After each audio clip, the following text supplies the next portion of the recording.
សួស្តីតែជនបេគីទៀតទាំងអស់ដែលហៅជាមួយសវក HD នេះសូមចេញថ្មីមានការធានារយៈពេល1ឆ្នាំតម្លៃល្អមែនតើតែជាប្រភេទយើងអាចមូបានយ៉ាងទីខ្ញុំបង្ហាញជូនបាទក្នុងនេះមានខ្សែមកជាមួយតែម្ដងបាទខ្សែ Type C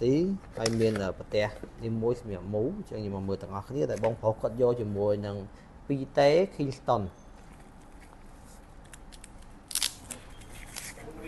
បាទប្រភេទនេះមាន2ពណ៌មានខ្មៅហើយប្រផេះអញ្ចឹងយើងមកមើលការមូទាំងអស់គ្នាបាទយើងគាត់ទៅមូចឹងមកបាទយើងបើកវាមកបាទមូវាលោតប៉ុណ្ណឹងយើងបើកហែកវាបាន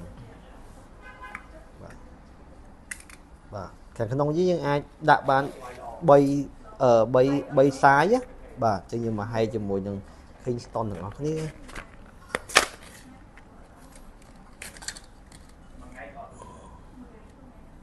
ចឹងនេះយើងដកចេញ